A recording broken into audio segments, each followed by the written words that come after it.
کیا چیز ہے؟ تسبیح کا مطلب ہے پاکی بیان کرنا، اس بات کا اظہار کرنا کہ اللہ سبحانہ تعالیٰ ہر عیب، ہر نقص سے پاک ہے. دوسرے لفظوں میں یہ اس کی تعریف ہے، یعنی اللہ تعالیٰ کی تعریف بیان کی جائے. اور پھر یہ بھی یاد رکھیے کہ یہ تسبیح جو ہے یہ صرف دل میں نہ ہو بلکہ زبان کے ساتھ بھی ہو. اور صرف اتنا ہی نہ ہو کہ انسان کے ہاں میرے دل میں تو اللہ سبحانہ تعالیٰ کی پاکی کا خیال آتا ہے اور اللہ پاک ہے، نہیں، بلکہ اس کے ساتھ ساتھ انسان رب کا نام لے کر اس کی تسبیح کرے، سبحان اللہ کہے. اللہ تعالیٰ کا جو ذاتی نام ہے وہ کیا ہے؟ اللہ، اللہ سبحانہ تعالیٰ. اسی لیے سورۃ الواقعہ میں آتا ہے فسبح بسم ربک العظیم، آپ تسبیح بیان کیجیے اپنے رب عظیم کے نام کے ساتھ، یعنی سبحان اللہ کہیے یا سبحان الملک القدوس، یعنی اللہ تعالیٰ کا کوئی اور نام بھی لے کر اس کے ساتھ سبحانہ کا لفظ کیا جا سکتا ہے.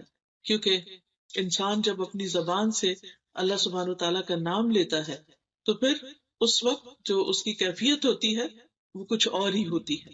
یعنی زبان کا بھی ایک رزق ہے اور زبان کی بھی ایک خوشی ہے، اور وہ ہے اللہ کے ذکر میں. ویسے تو زمین و آسمان کی ہر چیز اللہ تعالیٰ کا ذکر کر رہی ہے. قرآن مجید میں سورۃ الاسراء میں آتا ہے تسبح لہ السماوات السبع والارض ومن فیہن، ساتوں آسمان اور زمین اللہ کی تسبیح کرتے ہیں. یعنی آپ جب دیکھیں آسمان کو تو سوچیں یہ اللہ کی تسبیح کرتا ہے. درختوں کو دیکھیں، پہاڑوں کو دیکھیں، نیچر کو دیکھیں، پھولوں کو دیکھیں، پتوں کو دیکھیں، کسی بھی چیز کو تو سوچا کریں یہ میرے رب کی تسبیح کر رہے ہیں. ستاروں کو دیکھیں، سیاروں کو دیکھیں. اور پھر فرمایا وَإِن مِّن شَيْءٍ إِلَّا يُسَبِّحُ بِحَمْدِهِ، کوئی چیز ایسی نہیں جو اس کی تسبیح نہ کر رہی ہو، اس کی حمد کے ساتھ تعریف بھی کرتی ہے ساتھ. وَلَٰكِن لَّا تَفْقَهُونَ تَسْبِيحَهُمْ، لیکن تم ان کی تسبیح کو سمجھتے نہیں، تم نہیں جانتے کہ یہ کس زبان میں کر رہے ہیں یا ان کی تسبیح کرنے کا انداز کیا ہے. إِنَّهُ كَانَ حَلِيمًا غَفُورًا. پھر اسی طرح آپ دیکھیے کہ اللہ سبحانہ تعالیٰ کی تسبیح جو ہے وہ تمام مخلوق کے رزق کی کنجی بھی ہے. حدیث میں آتا ہے اللہ کے نبی نوح علیہ السلام کی وفات کا وقت جب آیا تو انہوں نے اپنے بیٹے سے کہا کہ بیٹا میں تمہیں ایک وصیت کر رہا ہوں. اور وہ وصیت کیا تھی کہ سبحان اللہ و بحمدہ کا ورد کرتے رہنا. یہ ہر چیز کی نماز ہے اور اس کے ذریعے مخلوق کو رزق ملتا ہے، یعنی یہ رزق کی کنجی بھی ہے ساری مخلوق کی. تو جب ساری مخلوق کے رزق کی کنجی ہے تو ظاہر ہے انسان بھی اس میں شامل ہو جاتے ہیں. اب یہ جو سبحان اللہ و بحمدہ ہے یعنی مختصر سا ذکر ہے، اس کو خاص طور پر صبح اور شام پڑھنا جو ہے 100 بار تمام گناہوں کی معافی کا ذریعہ بنتا ہے. اور سورۃ النور میں آتا ہے کہ کل قد علم صلاتہ و تسبیحہ، ہر مخلوق جو ہے اس کو اپنی نماز اور تسبیح کا علم ہے کہ اسے نماز کیسے ادا کرنی ہے اور تسبیح کیسے کرنی ہے. تو یہ ان کی تسبیح ہے سبحان اللہ و بحمدہ. پھر ہم دیکھتے ہیں کہ فرشتے بھی تسبیح کرتے ہیں. جب آدم علیہ السلام کے پیدا ہونے کا ذکر ہوا تو انہوں نے کیا کہا وَنَحْنُ نُسَبِّحُ بِحَمْدِكَ وَنُقَدِّسُ لَكَ. تو جب رسول اللہ صلی اللہ علیہ وسلم سے سوال کیا گیا کہ کون سا کلام افضل ہے تو آپ نے فرمایا جو اللہ تعالیٰ نے اپنے فرشتوں اور اپنے بندوں کے لیے چنا، اور وہ ہے سبحان اللہ و بحمدہ. اسی طرح وہ فرشتے جو عرش اٹھائے ہوئے ہیں وہ بھی اللہ کی تسبیح کرتے ہیں. الذین یحملون العرش ومن حولہ، یعنی کچھ فرشتے تو عرش اٹھائے ہوئے اور کچھ فرشتے عرش کے ارد گرد طواف کرتے ہیں. تو وہ بھی کیا کرتے ہیں یسبحون بحمد ربہم، اپنے رب کی حمد کے ساتھ اس کی تسبیح کرتے ہیں. قیامت کے دن بھی ایسا ہی ہوگا. وَتَرَى الْمَلَائِكَةَ حَافِّينَ مِنْ حَوْلِ الْعَرْشِ يُسَبِّحُونَ بِحَمْدِ رَبِّهِمْ. آپ دیکھیں گے کہ فرشتے عرش کے گرد حلقہ باندھے ہوئے یعنی پورا سرکل کیے ہوئے ہوں گے اور اس کے ساتھ ساتھ تسبیح پڑھ رہے ہوں گے. سوچیے کیا منظر ہوگا اور کیا جلال ہوگا اور کیا رب کی عظمت کا احساس ہوگا اس وقت انسان کو کہ جب اتنی بڑی بڑی مخلوق جو ہے وہ اللہ کی تسبیح کر رہی ہوگی. اور یہ اللہ تعالیٰ کا پسندیدہ کلام ہے. اور ہم دیکھتے ہیں کہ نماز کے شروع میں بھی ہم کہتے ہیں سبحانک اللہم و بحمدک و تبارک اسمک و تعالی جدک. پھر اسی طرح ہم نماز کے اندر بھی تسبیح کرتے ہیں.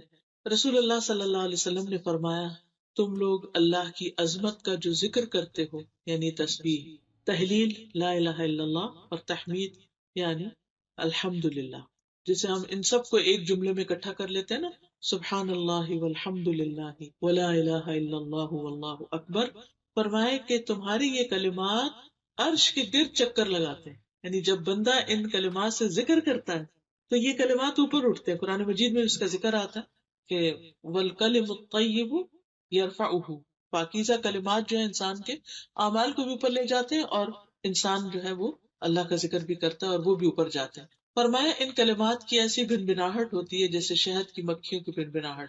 وہ کلمات اپنے ذکر کرنے والے، یعنی وہ آوازیں جو ہوتی ہیں، پھر وہ جیسے قرآن میں آتا ہے نا فَاذْكُرُونِي أَذْكُرْكُمْ، کہ جب ہم ذکر کرتے ہیں تو ہمارا ذکر اوپر اٹھتا ہے، اور جب وہ اوپر اٹھتا ہے تو پھر اللہ سبحانہ وتعالیٰ ہمیں یاد کرتے ہیں. فرمایا کیا تم میں سے کوئی نہیں چاہتا کہ اس کے لیے کوئی ایسا ہو یا ہمیشہ اس کی یاد دلائی جاتی رہے.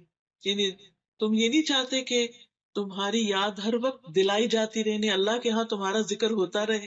تو وہ اسی صورت میں ہو سکتا ہے جب انسان ہر وقت تسبیح پڑھتا رہے. یعنی کام کاج کے دوران اٹھتے بیٹھتے چلتے پھرتے کچھ مشکل نہیں، جیسے حدیث میں آتا ہے کلمتانی حبیبتانی للرحمانی خفیفتانی علی اللسان ثقیلتانی فی المیزان سبحان اللہ و بحمدہ سبحان اللہ العظیم. یہ پورا بھی پڑھ سکتے ہیں، اس کا آدھا بھی پڑھ سکتے ہیں کہ دو کلمے جو اللہ کے یہاں بڑے ہی محبوب ہیں، میزان میں بہت بھاری ہیں، زبان پہ بہت ہلکے ہیں، اور وہ سبحان اللہ و بحمدہ سبحان اللہ العظیم.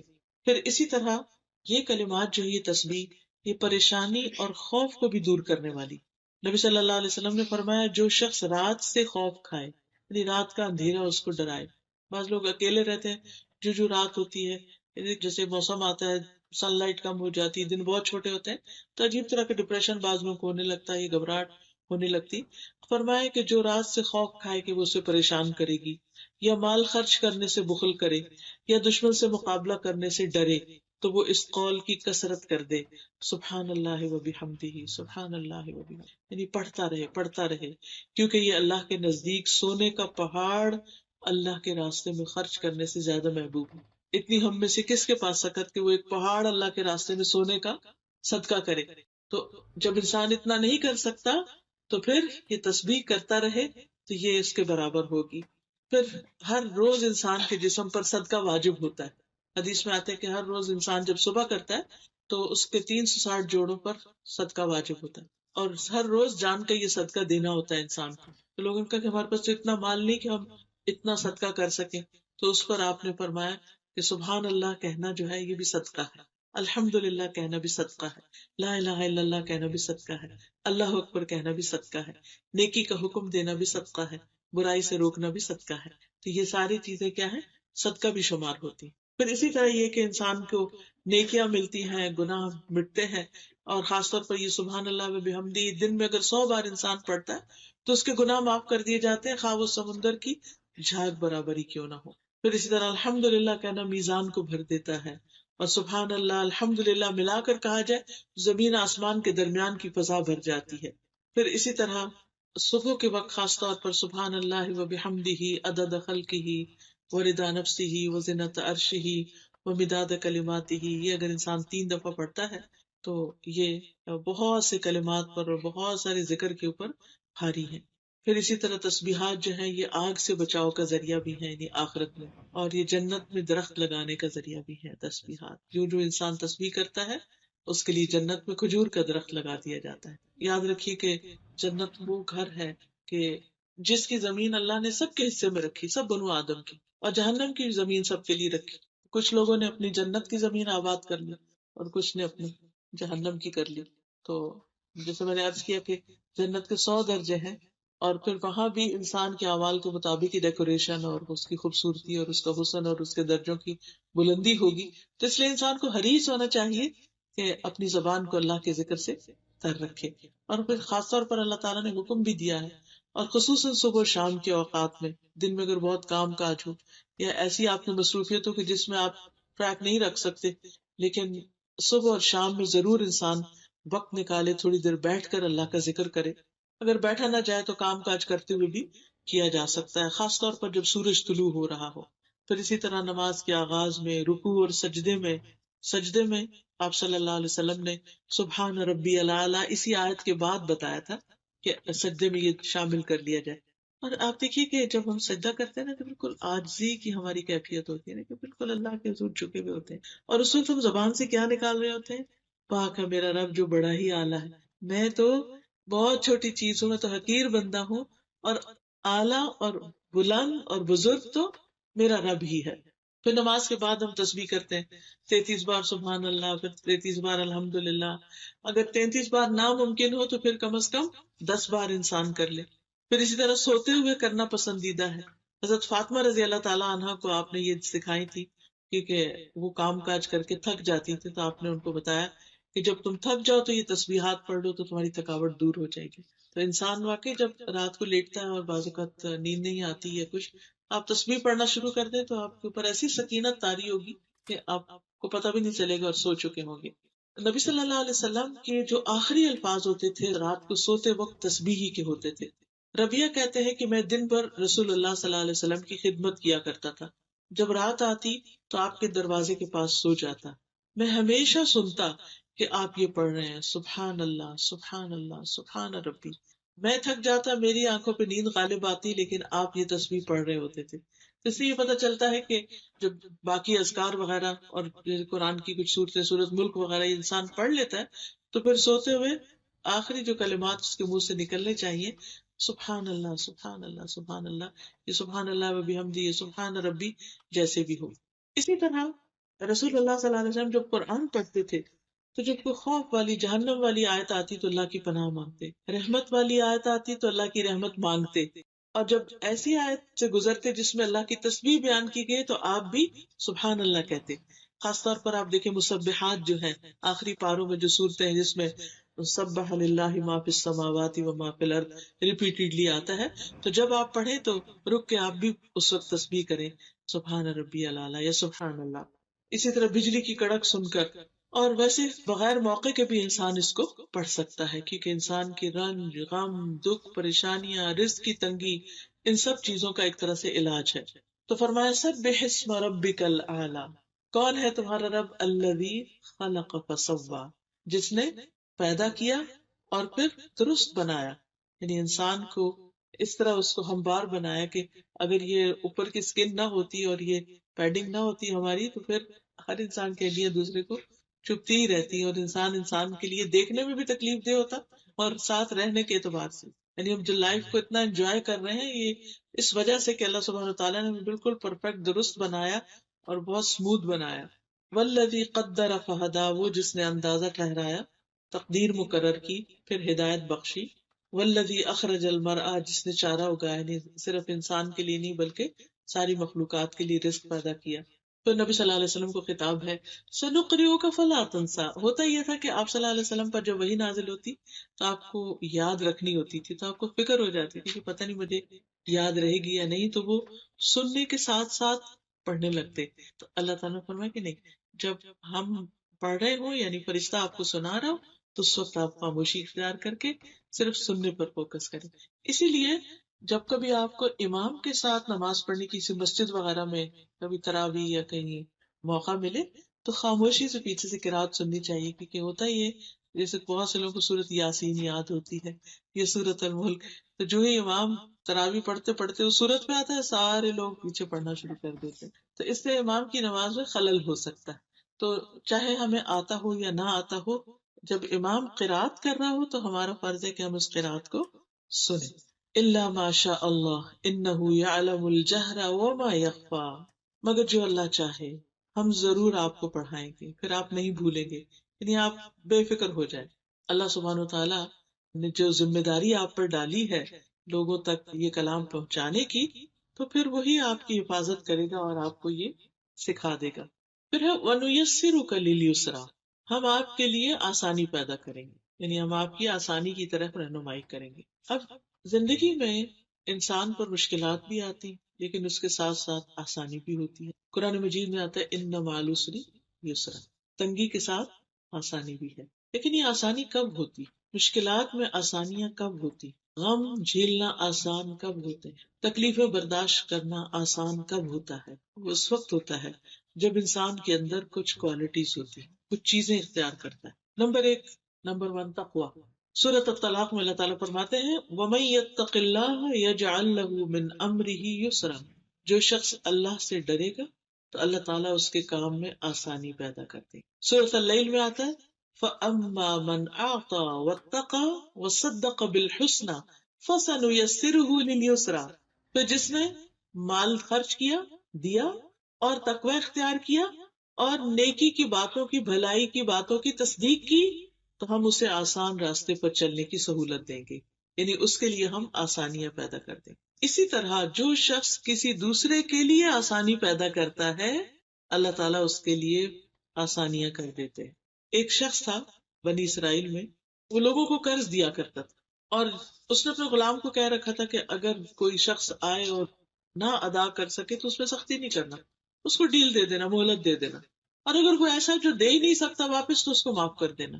تو اس کے اس طرز عمل، اس اخلاق کی وجہ سے اللہ سبحانہ تعالیٰ نے اس کو بخش دیا، اس کے لیے آسانی فرما دی۔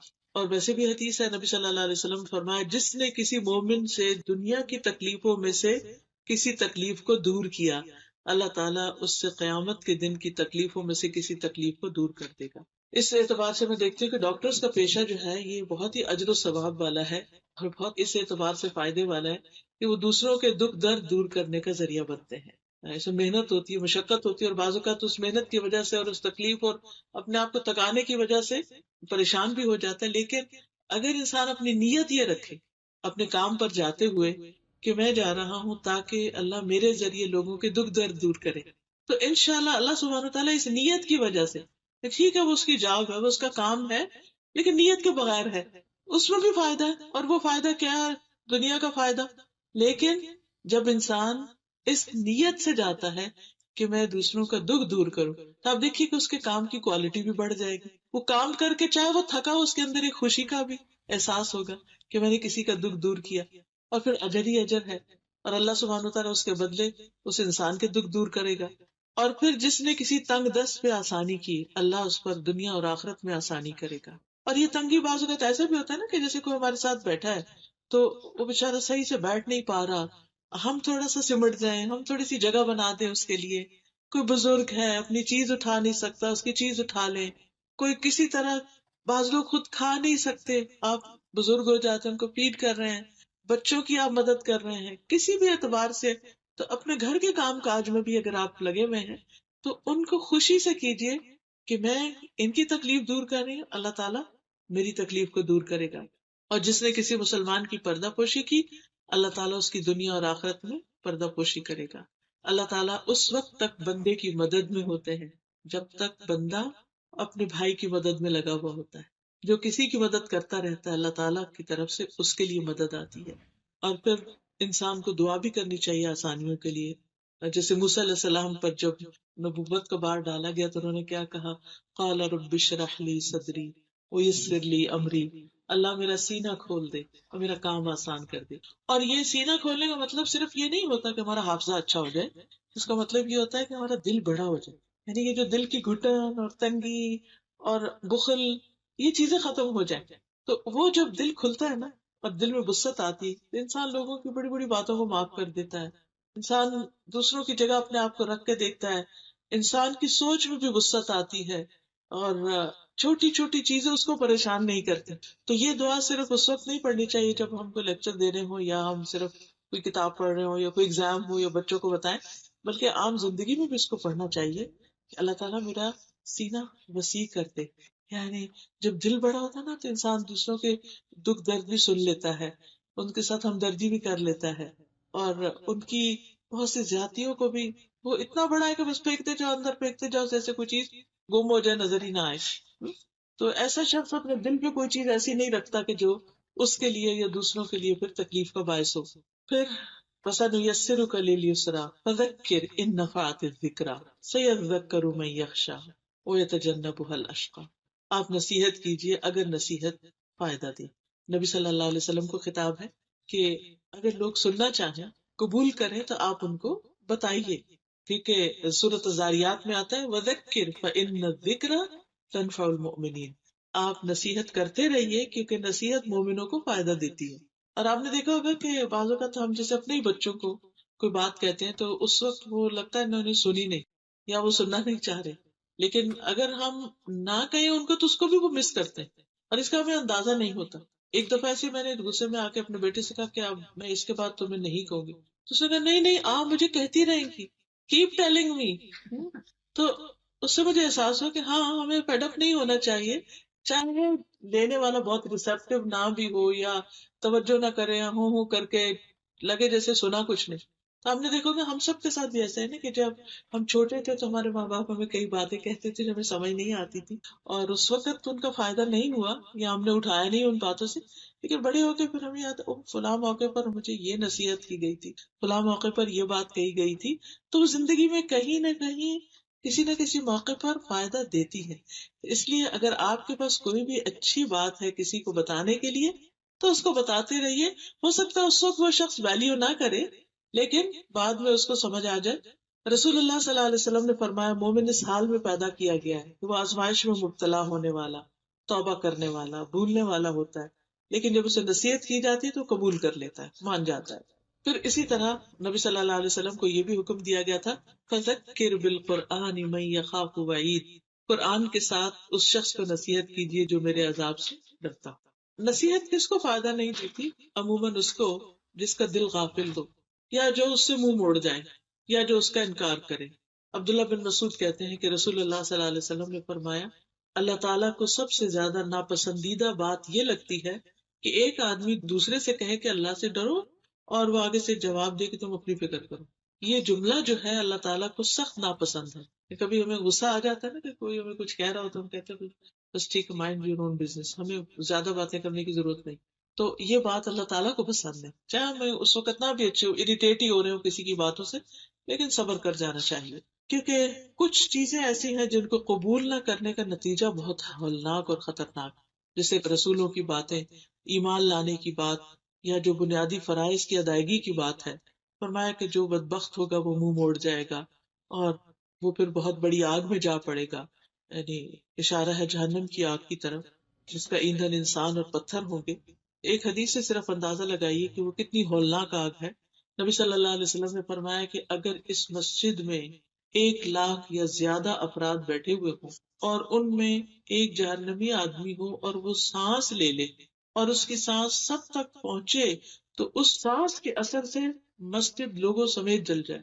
صرف سانس اتنا گرم ہوگا جہنم میں جانے والے کا. اللہ تعالیٰ ہم سب کو محفوظ رکھے، بچا کے رکھے کہ جو صرف سانس سب لوگوں کو جلا کے رکھ دے گا.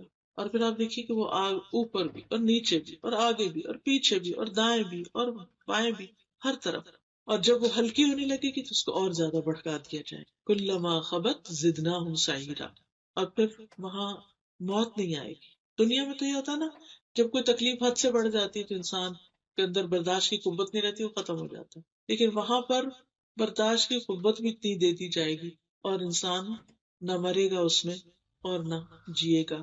کھال پہ کھال بدلی جائے گی تاکہ لوگ عذاب کا مزہ چکھتے رہیں. اللہ تعالیٰ ہم سب کو اس سے محفوظ رکھے. اس سے بچنے کے طریقے کیا ہیں اب سورت کے آخر میں وہ بتائے گئے. فرمایا قد افلح من تزکا وذکر اسم ربہ وصلی. یقیناً کامیاب ہو گیا وہ جس نے تزکیہ کیا، جس نے پاکیزگی اختیار کی، وذکر اسم ربہ اور اپنے رب کا نام ذکر کیا، وصلی پھر نماز پڑھی. تو 3 کام بتائے گئے. نمبر 1 تزکیہ، نمبر 2 ذکر اور نمبر 3 نماز. یہ 3 چیزیں ہمیں اپنی زندگی میں لازم پکڑ لینی چاہیے اللہ کے ہاں کامیاب ہونے کے لیے. سب سے پہلی چیز جو ہے وہ تزکیہ. عربی زبان میں تزکیہ کہتے ہیں. تزکیہ کے اندر 2 چیزیں، ایک ہے تخلیہ اور ایک ہے تحلیہ. تخلیہ کا مطلب ہوتا ہے کسی چیز کو خالی کرنا، صاف کرنا. جیسے مثال کے طور پر جب آپ اپنے برتن ڈش واشر میں ڈالنے لگتے ہیں تو پہلے کیا کرتے ہیں؟ خالی کرتے ہیں، ان کو رنس کرتے ہیں اور پھر اس کو اندر رکھتے ہیں.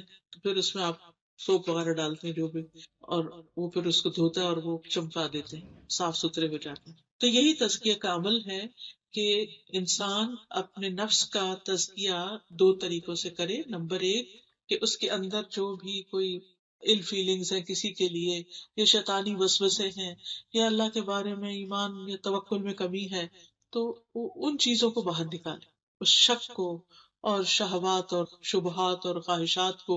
اور پھر دوسرا یہ کہ اس کے اندر اپنے دل کو مزین کرے، دل کو خوبصورت بنائے، بیوٹیفائی کرے، اور وہ ہوتا ہے ایمان سے، تقوی سے، اللہ کے توکل سے، اللہ پر توکل کرنے سے، یعنی وہ چیزیں جو اللہ تعالیٰ کو ہم سے چاہیے وہ ہم اپنے دل میں رکھیں، اور اس کی روشنی ایسی ہو کہ کوئی بھی شیطان کا وسوسہ آئے تو وہ اس کو ختم کر کے رکھ دے۔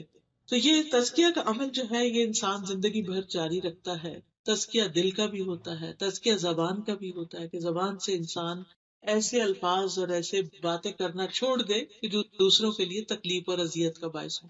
پھر اسی طرح انسان اپنی ظاہری زندگی میں بھی طہارت کا اہتمام کرے، پاکیزگی کا، اپنے لباس، اپنے جسم، اپنے رہنے سہنے کی جگہ، اپنے ہر چیز کے اندر صفائی ستھرائی کا اہتمام کرے، کیونکہ ان اللہ یحب التوابین ویحب المتطہرین۔ دوسری چیز یہ ہے وذکر اسم ربہ، اپنے رب کا نام لے، اپنے رب کا ذکر کرے۔ تو ذکر میں دعا بھی آتی ہے، تسبیح بھی آتی ہے، نماز بھی آتی ہے، قرآن بھی آتا ہے۔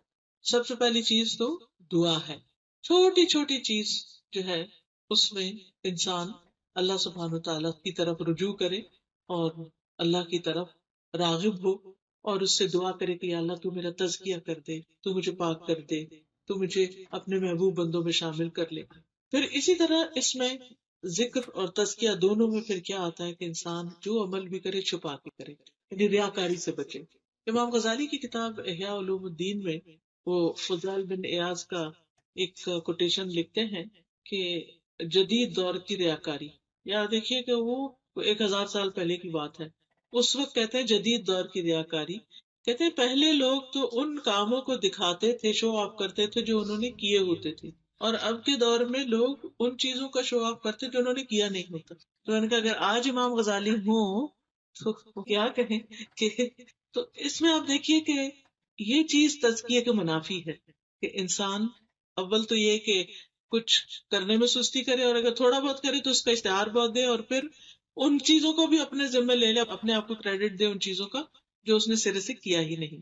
پھر اسی طرح تزکیہ میں فائدہ دیتا ہے موت کو یاد رکھنا۔ انسان جب اپنے آخری گھر، اپنی منزل، اپنی کل کی زندگی کو دیکھتا ہے تو مسلسل کوشش کرتا ہے۔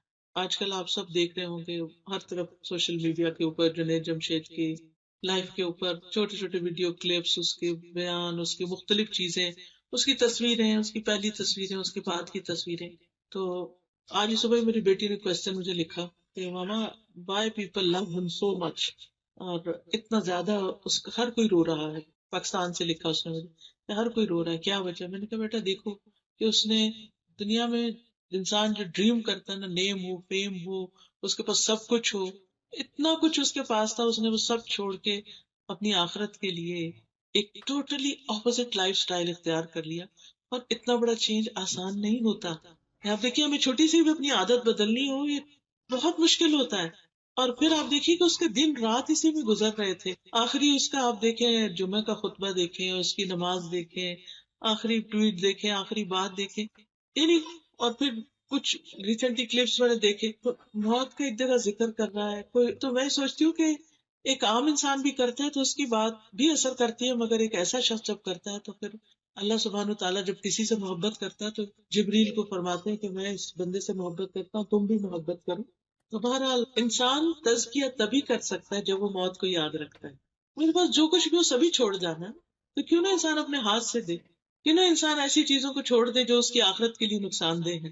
تو جتنا زیادہ آخرت کا یقین ہوتا ہے اتنا ہی تزکیہ کا عمل تیز ہو جاتا ہے۔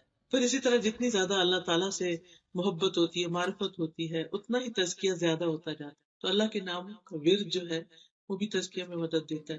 پھر اچھے دوستوں کی صحبت، اچھی کمپنی جس میں انسان نہ غیبت کرے نہ۔ ایک اور چیز اس کے بارے میں جنید جمشید کے بارے میں آپ نے سنی ہوگی کہ اتنے اچھے اخلاق کا تھا کہ کبھی کسی محفل میں بیٹھ کے کسی کی غیبت وغیرہ نہیں کرتا تھا، نہ کسی کی برائی، نہ کچھ، نہ بلا وجہ کسی کو کرٹیسائز کرنا۔ ہم دیکھو بہت سے بعض اوقات ریلیجس اسکالرز بھی اس میں آ جاتے ہیں کہ کبھی کسی کے اوپر تنقید شروع کر دی، کبھی کسی پہ، لیکن ہمیشہ ہر ایک کی تعریف اور ہر ایک کے بارے میں اچھے۔ میں کہتی ہوں انسان کا کیا جاتا ہے اگر وہ کسی پہ تنقید کرنے کے بجائے اس کی تعریف شروع کر دے، اور جب آپ ایسا شروع کر دیتے ہیں تو آپ کا اپنا ہی دل خوش ہو جاتا ہے، کیونکہ آپ کو پھر خوبیاں نظر آنا شروع ہو جاتی ہیں۔ تو اچھے دوستوں کی کمپنی، اچھے لوگوں کے ساتھ اٹھنا بیٹھنا کہ جو لوگوں کی غیبت نہ کریں، برائی نہ کریں، ان پہ تنقید نہ کریں، یہ انسان کے ایمان کو بھی بڑھاتا ہے اور انسان کا تزکیہ بھی کرتا ہے. پھر اسی طرح انسان اپنے دوست کے دین پر ہوتا ہے. انسان اپنے دوست کے دین پر ہوتا ہے. تو ہر شخص کو یہ دیکھنا چاہیے کہ اس کی دوستی کن لوگوں سے ہے، وہ اس کو کس طرف لے کر جا رہے ہیں. اور نیک صالح ساتھی جو ہے اس کی مثال کستوری والے کی طرح ہے جو مسک بیچتا ہے. اگر وہ تمہیں نہ بھی دے تو اس کی خوشبو تو تمہیں ضروری ملے گی. پھر اسی طرح قرآن سے گہرا تعلق، یہ بھی انسان کا تزکیہ کرتا ہے، کیونکہ قرآن انسان کے لیے شفا بھی ہے اور اس کے لیے پاکیزگی کا ذریعہ بھی ہے. پھر شعور کے ساتھ نماز پڑھنا، نمازوں میں اللہ کو یاد کرنا، اللہ کا ذکر کرنا. اور ذکر اسم ربہ فصلی، تو دعا، تسبیح، نماز، قرآن کی تلاوت، یہ سب کیا ہیں؟ ذکر ہی کی قسم ہے، اور یہ سب تزکیہ میں مدد دیتے ہیں. فصلی، پھر خاص طور پر نماز، کیونکہ نماز جو ہے وہ انسان کے گناہوں کو معاف کرنے کا ذریعہ ہے، انسان کے اللہ سے ملاقات ہے بیسیکلی. نماز میں انسان اللہ سبحانہ تعالیٰ کے سامنے ہوتا ہے. حدیث میں آتا ہے کہ جب بندہ نماز کے لیے کھڑا ہوتا ہے تو وہ اللہ کے چہرے کی طرف ہوتا ہے یعنی. اور اگر یہ انسان کو احساس ہو جائے نا نماز میں کہ میں اللہ کے سامنے کھڑا ہوں، تو اس کی کیفیت ہی بدل جائے گی، اس کا احساس ہی بدل جائے گا. بہت سے لوگ پوچھتے ہیں نماز میں کیسے خوشبو لائیں. بس یہ سوچنے کی ضرورت ہے کہ ہم کھڑے کس کے آگے، بات کس سے کر رہے ہیں اور مناجات کس سے کر رہے ہیں. بل تؤثرون الحیات الدنیا والآخرۃ خیر وابقی، بلکہ تم دنیا کی زندگی کو ترجیح دیتے ہو. یعنی یہ تین کام کرنا چھوڑ کر صرف دنیا کے ہو جاتے ہو. والآخرۃ خیر وابقی، حالانکہ آخرت بہتر ہے اور باقی رہنے والی ہے. جیسے قرآن مجید میں آتا ہے نا، انما هذه الحیات الدنیا متاع وان الاخرۃ ہی دار القرار. یہ دنیا کی زندگی تو معمولی فائدے کے سوا کچھ نہیں، اور یقیناً آخرت وہی رہنے کا گھر، زندگی وہاں شروع ہوگی اور وہ ہمیشہ ہمیشہ کی زندگی. اور آخرت کے مقابلے میں دنیا تو ایسے ہی جیسے نبی صلی اللہ علیہ وسلم نے پانی میں انگلی ڈال کے فرمایا کہ جتنا اس انگلی کو پانی لگا بس یہ دنیا ہے، اور باقی تو سب کچھ آخرت ہی. فما متاع الحیات الدنیا فی الآخرۃ الا قلیل، کہ دنیا کا سامان آخرت میں بہت چھوٹا ہو جائے گا، کچھ بھی نہیں. اور پھر آپ صلی اللہ علیہ وسلم نے فرمایا جس نے دنیا طلب کی اس نے اپنے آخرت کو نقصان پہنچایا. نہیں، اس میں اعتدال ہونا چاہیے. انسان اگر سارا وقت صرف دنیا دنیا کی طرف جاتا رہے تو پھر وہ آخرت میں جو چیزیں فائدہ دینے والی ہیں ان میں کمی کر دیتا ہے. ذکر میں کمی ہو جاتی ہے، نیک مجلسوں میں بیٹھنے میں کمی ہو جاتی ہے، نماز میں جلدی جلدی انسان بغیر خشوع کے نماز پڑھنا شروع کر دیتا ہے. اور جس نے آخرت چاہی اس نے اپنی دنیا کا نقصان کیا. یعنی پھر دنیا کے کچھ کام میں، چاہے وہ اپنا وقت ہو یا مال ہو یا کچھ بھی، اس میں وہ ضرور اس اعتبار سے کمی کرتا ہے. تم باقی رہنے والی کی خاطر فنا ہونے والی کا نقصان ہونے دو. کوئی بات نہیں، اگر دنیا میں کچھ تھوڑا بھی ہو گیا تو ڈزنٹ میٹر، یہ جتنا بھی ہے وہ بھی چلا جائے گا، تو جو آگے کے لیے بھیج رہے ہو وہ ہمیشہ باقی رہے گا. تو پوری صورت کا خلاصہ جو ہے وہ یہ ہے کہ سب سے پہلے ہمیں اللہ کی تسبیحات کثرت سے کرنی چاہیے، کیونکہ سبح اسم ربک الاعلی، اٹھتے بیٹھتے سبحان اللہ وبحمدہ سبحان اللہ العظیم. دوسری بات یہ کہ خیر کی کوئی بات سامنے آئے تو اس کو دلچسپی سے پڑھنا یا سننا یا لینا چاہیے، یعنی خوشی سے لینا چاہیے. پھر جنت کا شوق رکھنا چاہیے اور جہنم سے پناہ مانگنا، دعا کرنی چاہیے کہ اللہ تعالیٰ ہمیں تو آگ سے محفوظ رکھنا. اسی لیے ہم دیکھیں جب ہم یہ دعا کرتے ہیں نا، ربنا آتنا فی الدنیا حسنۃ وفی الآخرۃ حسنۃ، اور خاص طور پر آخر میں پھر کیا، دنیا کی بھلائی بھی مانگ لی، آخرت کی بھی مانگ لی، وقنا عذاب النار. تو یہ ہمیں اپنی دعا میں لازم شامل کر لینا چاہیے. دن میں کم از کم ایک دفعہ یہ دعا لازم پڑھے، ربنا آتنا فی الدنیا حسنۃ وفی الآخرۃ حسنۃ وقنا عذاب النار، اور ہمیں آگ کے عذاب سے بچا لے. پھر یہ کہ ہمیں اپنے تزکیہ نفس کی کوشش کرتے رہنا چاہیے، اور اس کے لیے جو ہنٹس میں نے دیے ہیں، چند ایک چیزیں کی رہنمائی کی ہے ان کو. اور پھر نماز کے ذریعے اللہ کا قرب تلاش کرنے کی کوشش کر رہی ہے، کیونکہ سجدے میں انسان سب سے زیادہ اللہ کے قریب ہوتا ہے. تو جو شخص اللہ سے محبت کرتا ہے اس کو سجدے میں بڑا ہی لطف آتا ہے، اس کے سجدے بھی لمبے ہو جاتے ہیں، کیونکہ جو جس سے محبت کرتا ہے وہ اس سے ملنا چاہتا ہے، اس کے قریب ہونا چاہتا ہے. تو جب انسان اللہ سے محبت کرتا ہے تو اس کی علامت کیا ہے، نشانی کیا ہے، کہ پھر اس کو نمازوں سے محبت ہونے لگتی ہے. اور اگر ایسی محبت تھی تو وہ بھی مانگ لینی چاہیے کہ اللہ تعالیٰ ہمیں محبت دے دے، نمازوں کو ہماری آنکھوں کی ٹھنڈک بنا دے، کہ ہم جو بھی پڑھے خوشی سے پڑھے، بوجھ اتارنے والی بات نہ ہو. اور آخری چیز یہ کہ دنیا کے مقابلے میں ہم آخرت کو ترجیح دیں. اللہ سبحانہ وتعالی ہمیں اس کی توفیق عطا فرمائے. ابھی ہم نے بات کی نا کہ جو شخص تقوی اختیار کرتا ہے اللہ تعالیٰ اس کے کاموں میں آسانی پیدا کر دیتا ہے، تو یہ تقوی حاصل کرنے کی دعا ہے. تو یہ دعا میں آپ کو کہلوا دیتی ہوں ایک دفعہ، تاکہ آپ گھر میں بھی اس کو پڑھ لیا کریں. تو دعا کا فائدہ یہ ہوتا ہے کہ انسان جن چیزوں کو اپنی زندگی میں مشکل پاتا ہے وہ آسان ہونے لگتی. اللہم البسنا، ریڈ آفٹر می، تاکہ آپ کو اگر کوئی لفظ پڑھنے میں مشکل ہو تو آسانی ہو جائے. اللہم البسنا لباس التقوی،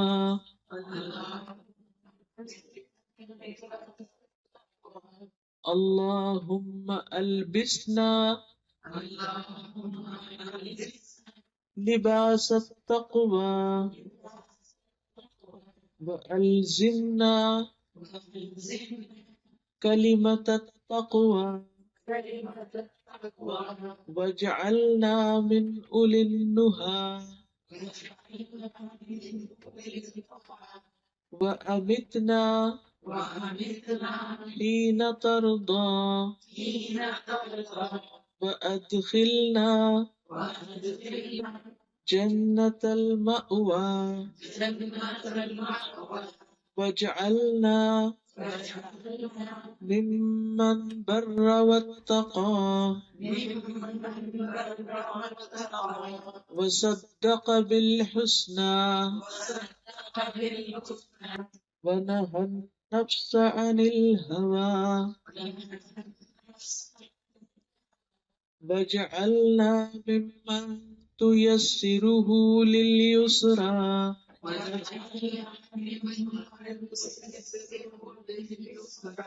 وتجنبه العسرى وجعلنا ممن يتذكر فتنفعه الذكرى اللهم اجعل سعينا مشكورا وذنبنا مغفورا ولقنا نظرة وسرورا واكسنا سندسا وحريرا واجعل لنا أساور من ذهب ولؤلؤا من ذهب ولؤلؤ وحريرا. ترجمہ ہے اللہم اے اللہ البسنا لباس التقوی، ہمیں تقوی کا لباس پہنا، یعنی ہماری ہر چیز کے اندر تقوی ہو. الزمنا کلمۃ التقوی، اور ہمیں تقوی والی بات سے یعنی ہمارے لیے لازم کر دے. وجعلنا من اولی النہی، اور ہمیں عقل مند لوگوں میں شامل کر دے. وامتنا حین ترضی، اور ہمیں اس وقت موت دینا جب تو ہم سے راضی ہو. وادخلنا جنت المأوی، اور ہمیں جنت المأوی میں داخل کر دینا. وجعلنا ممن بر واتقى، اور ہمیں ان لوگوں میں شامل کر دینا جو نیک ہیں اور انہوں نے تقوی اختیار کیا. وصدق بالحسنى، اور نیکی کی بھلائی کی تصدیق کی. ونهى النفس عن الهوى، اور اپنے نفس کو خواہشات سے روکا ہے. وجعلنا ممن تيسره لليسرى، اور ہمیں ان لوگوں میں شامل کرتے جن کے لیے تو آسانی پیدا کرے گا، یعنی ان کو آسان راہ دکھائے گا. وتجنبه العسرى، اور ان کو مشکل سے بچائے گا. وجعلنا ممن يتذكر فتنفعه الذكرى، اور ہمیں ان لوگوں میں شامل کرتے کہ جو نصیحت پکڑتے ہیں تو نصیحت ان کو فائدہ دیتی. اللہم اجعل سعینا مشکورا، اے اللہ ہماری کوشش کو قابل قدر ٹھہرا. وذنبنا مغفورا، اور ہمارے گناہ کو بخش دے. ولقنا نظرة وسرورا، اور ہمیں تر و تازگی اور خوشحالی عطا کر. وقسنا سندسا وحریرا، اور ہمیں سندس اور حریر یعنی ریشم عطا کر.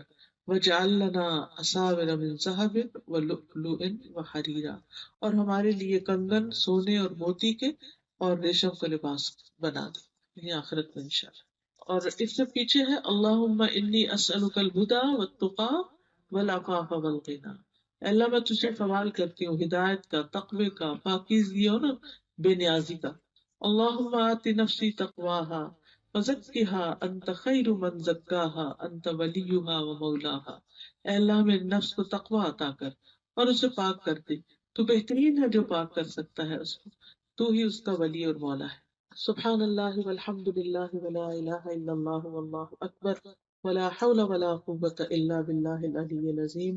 اللہم صلی علی محمد وعلی آل محمد کما صلیت علی ابراہیم وعلی آل ابراہیم انک حمید مجید۔